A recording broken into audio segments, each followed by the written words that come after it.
Olá, meus irmãos, mais uma vez estamos aqui para continuar nossos estudos em Gênesis e agora vamos falar da aliança de Deus com Noé no capítulo de número 9 do livro de Gênesis.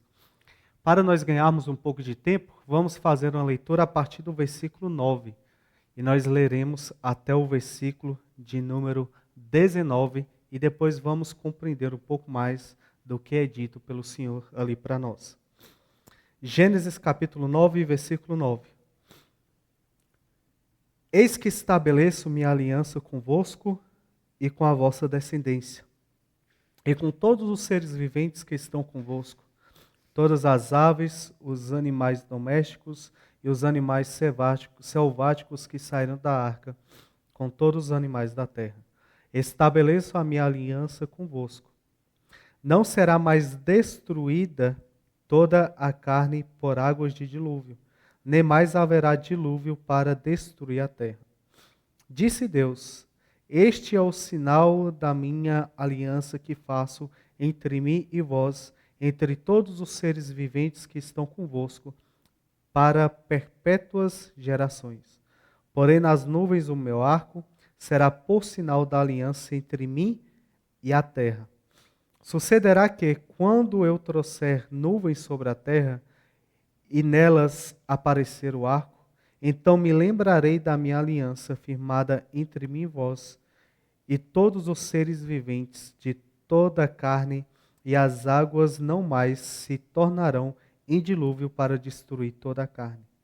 O arco estará nas nuvens, vê-lo-ei e me lembrarei da aliança eterna entre Deus e todos os seres viventes de toda a carne que há sobre a terra. Disse Deus a Noé: Este é o sinal da aliança estabelecida entre mim e toda a carne da terra. Os filhos de Noé, que saíram da arca, foram Sem, Cã e Jafé, e o pai de Canaã.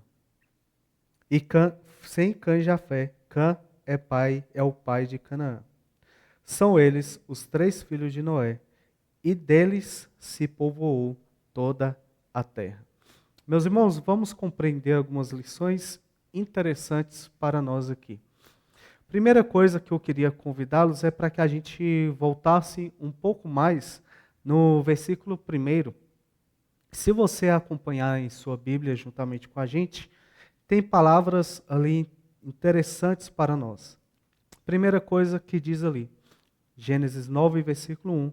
Abençoou Deus a Noé e a seus filhos e disse: Sede fecundos, multiplicai-vos e enchei a terra. Vocês lembram qual foram as ordens que Deus deu a Adão lá na criação? Para que eles viessem ser fecundos, para que eles se multiplicassem e para que eles viessem encher toda a terra. O Senhor Deus aqui está restaurando toda a sua criação por meio agora não de um casal originário, mas de uma família originária que, como nós lemos nos últimos versículos, serão responsáveis agora por multiplicar toda a terra. Até o momento, quando nós falamos sobre a vida de Noé, quando nós falamos sobre o testemunho de Noé, como Noé, pela fé, respondeu por todas as ordens que Deus deu para que ele viesse construir a arca, ao ponto dele entrar na galeria de Hebreus, lá em Hebreus 11, versículo 7, nós começaremos a perceber aqui que este homem, que deu bom testemunho, se demonstrou não ser perfeito diante de Deus. Mesmo ele sendo aquele que agiu conforme o Senhor tinha mandado, mesmo ele sendo aquele que obedeceu ao Senhor, mesmo ele sendo aquele a quem Deus confiou a restauração da terra, ele falhou na continuidade e na permanência da sua obediência. O versículo de número 2 nos vai falar a respeito de pavor e medo que haveria entre os homens e entre os animais. Olha só o que diz: pavor e medo de vós virão sobre todos os animais da terra e sobre todas as aves dos céus, tudo o que se move sobre a terra e todos os peixes do mar, nas vossas mãos serão entregues.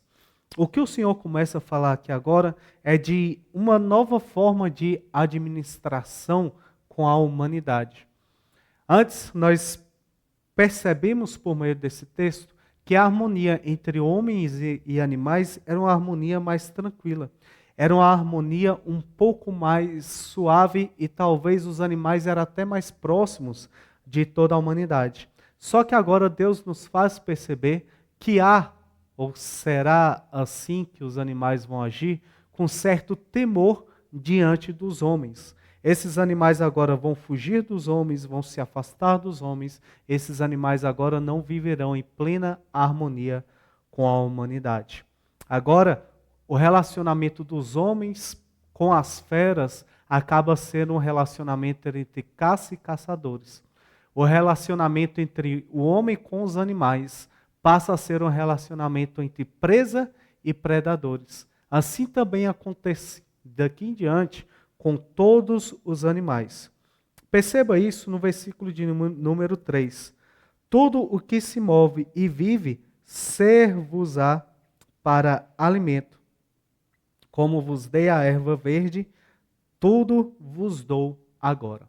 Quando nós chegamos nesse novo mundo, quando nós chegamos nessa nova forma do homem estar vivendo e se relacionando de forma social, com os animais e com as coisas da terra, e no seu relacionamento com Deus, nós percebemos aqui que agora o homem vai estar tomando esses animais por alimento. Os homens agora vão estar se alimentando de tudo isso. Aparentemente, o que nos dá a entender é que no primeiro momento, no mundo pré-diluviano, os homens só se alimentavam da erva da terra. Só se alimentava daquilo que a terra produzia. E é um pouco ressonante, é um pouco, vamos dizer assim, de acordo com o que nós encontramos também em Gênesis, onde a terra dá os frutos para que o homem possa se alimentar. Então você veja agora, em primeiro lugar, lá em Gênesis, a terra brota os frutos, a terra brota as ervas para que o homem possa se alimentar. No primeiro momento, o homem que se alimentava de tudo isso, ele cai em pecado. Transgride a palavra de Deus e passa a viver fugitivo, errante e longe de Deus. Consequência disso, o homem agora com o suor do seu próprio rosto deverá cultivar a terra e a terra começa, vamos dizer assim, a reter aquilo que ela pode produzir. Ela acaba se colocando em oposição ao homem naquilo que ela pode produzir e ofertar ao homem. Não mais será dado gratuitamente. O homem terá que sacrificar-se, trabalhar para conseguir o seu próprio alimento.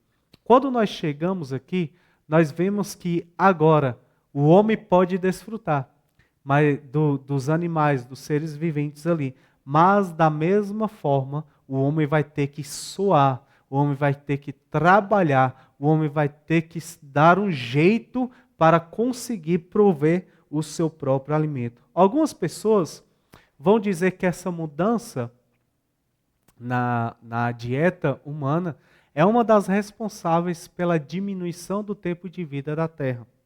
Algumas pessoas vão entender que não só essa mudança na dieta, mas também a mudança do clima pós-diluviano são consequências, são razões da diminuição do tempo de vida do homem. Pode ser uma possível interpretação? Sim. Quando nós olhamos para o livro de Gênesis, nós vemos que, apesar depois daqueles que nasceram antes do dilúvio, aqueles que nascem depois, eles vão ter ainda uma vida bem longeva em comparação conosco, só que a cada tempo, o tempo de vida, a expectativa de vida deles vai diminuindo.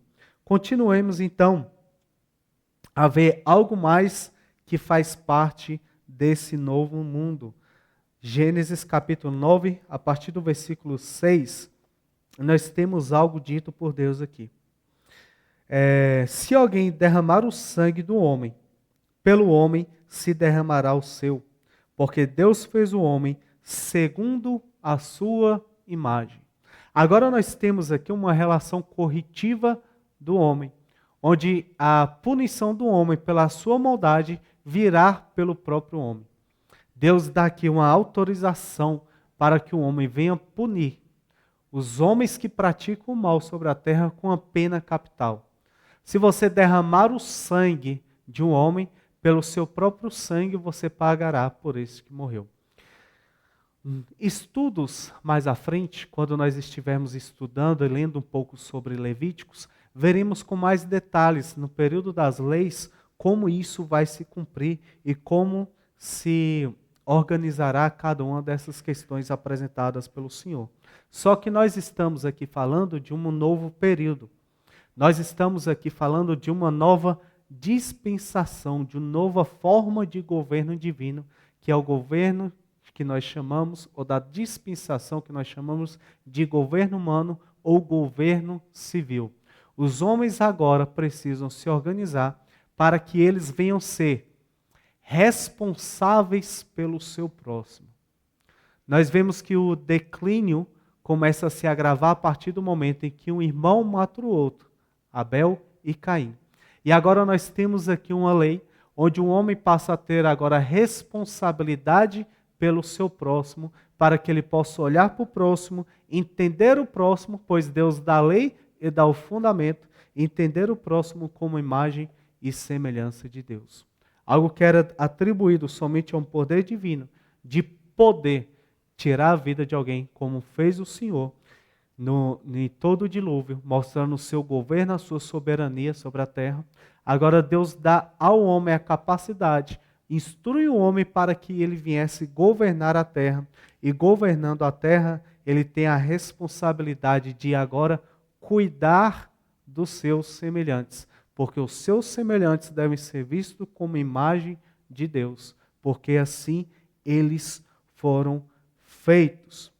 As regras que o Senhor nos dá nessa nova aliança. Se repete então aquilo que foi dito pelo Senhor, que como foi esperado pelos descendentes de Adão, que eles viessem se multiplicar e se espalhar pela terra, que eles viessem fazer isso. No entanto, quando nós lemos ali, capítulo 4 em diante, nós vimos que esses descendentes de Adão ficam ali em torno de onde foi o jardim do Éden. Eles não obedecem à voz do Senhor e vão para longe. Começando então a grande maldade sobre toda a terra. O erro cometido pelos homens no passado é novamente cometido por Noé e seus descendentes. Mas uma vez o Senhor dá essa instrução para os homens, e veremos ali um pouco mais à frente, no capítulo 11, que os homens, ao invés de obedecer à voz do Senhor e se espalharem e multiplicarem sobre a terra, eles permanecem, agora com medo de Deus, se aglomerando e tentando construir casas e torres para que eles possam se proteger diante de uma catástrofe terrível. Lemos no último episódio dessa nossa série que Deus traz o diagnóstico pós-diluviano da permanência dos desígnios maus do coração do homem. O que aconteceu com Caim, aquele que representa os filhos dos homens que são terríveis, desobedientes e errantes diante de Deus, é que Caim, em vez de andar pela terra, em vez de fugir pela terra, como o Senhor Deus decretou a ele, ele constrói uma cidade por nome Enoque, e nesta cidade vão ser construídas ali culturas, modos de se viver, que representam um pouco, se a gente puder fazer uma teologia das cidades, como propôs Agostinho na Cidade dos Homens e Cidade de Deus, uma obra muito interessante, nós podemos ver ali que a cidade desses homens serve como uma distração, para que os homens venham se distrair de Deus, se distrair das coisas de Deus, para que os homens venham fugir das coisas de Deus e cada vez se preocupar mais com as coisas desse mundo. Novamente, nós vemos aqui, quando formos falar de Babel, que as leis dadas pelo Senhor, que os decretos dados pelo Senhor não são cumpridos pelo homem, a começar pelo próprio Noé, que até o momento foi descrito por nós como homem temente a Deus, como homem obediente a Deus, como homem justo e íntegro diante de Deus.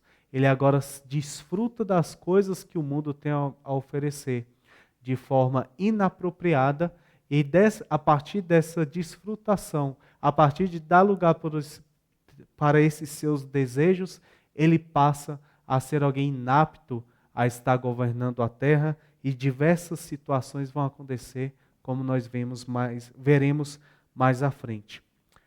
No entanto, com tudo isso, enquanto nós estamos falando da natureza humana que permanece má, e o próprio Noé que nos revela isso, mostrando que ele mesmo sendo alguém de tão benquisto para nós, quando nós lemos a sua história, ele também não é perfeito, nós vemos que o Senhor Deus, como sempre, ele é imutável. Nós vemos que o Senhor Deus, como sempre, ele é justo. Nós vemos que o Senhor Deus, como sempre, ele é misericordioso. E com todas essas qualidades, o Senhor Deus reafirma o compromisso e a aliança que ele fez com o homem. Nos textos que nós lemos, nós vemos diversas vezes Deus falando que ele vai estabelecer uma aliança com o homem, que ele vai colocar um arco no céu, que ele vai fazer com que esse arco sirva como uma lembrança dessa aliança entre Deus e a terra. Olha que coisa interessante. O Senhor Deus, como nós já falamos, a questão de lembrou Deus de Noé, lembrou Deus de Abraão, lembrou Deus da aliança que ele fez com Abraão, Isaac e Jacó, não está falando ali de um esquecimento que Deus possivelmente pode ter tido e algo fez com que ele, me lembrei aqui de algo que eu fiz com a humanidade. Esse é um tipo de antropomorfismo, onde nós usamos uma linguagem humana para tentar explicar as ações de Deus, conforme aparece nas Escrituras. Nós vemos aqui Deus colocando um arco nos céus para que viesse ser lembrada essa aliança entre Deus e os homens. Meus irmãos, a misericórdia de Deus, pós o período do dilúvio, é demonstrada para nós. A fidelidade de Deus, pós o período do dilúvio, é demonstrada para nós. O cumprimento das promessas de Deus, pós o período do dilúvio, pode ser percebido por nós a todo o tempo. O todo o tempo nós vemos aquele grande arco no céu. Interessante é que quando nós olhamos o arco da nossa perspectiva, nós vemos só metade do arco feito.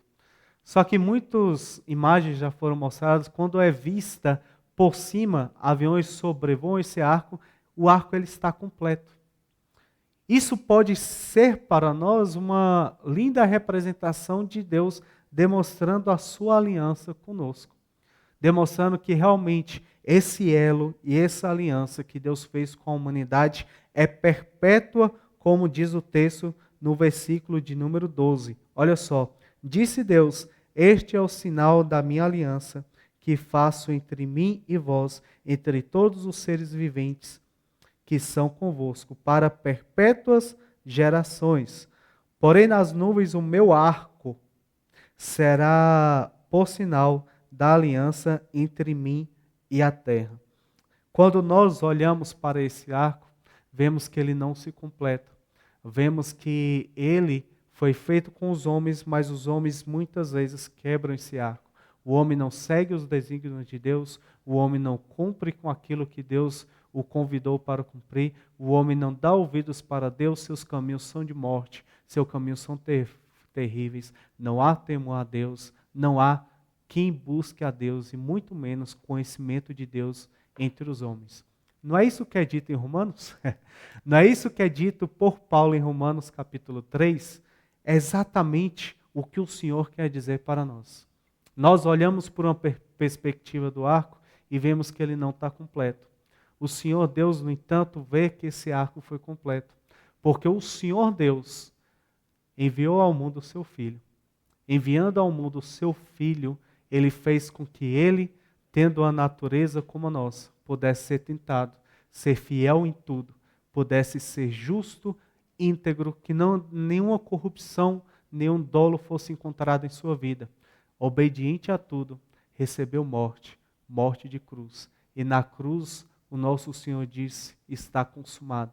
Está cumprido o nosso objetivo, que é fazer com que a aliança entre Deus e os homens sejam restauradas. agora por meio da cruz, por meio de nosso Senhor Jesus Cristo.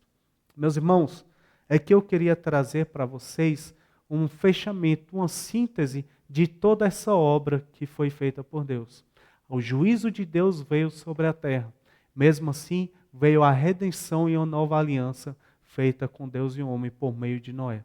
O homem demonstrou-se a todo momento que mesmo após tudo isso, permanece com seu coração perverso.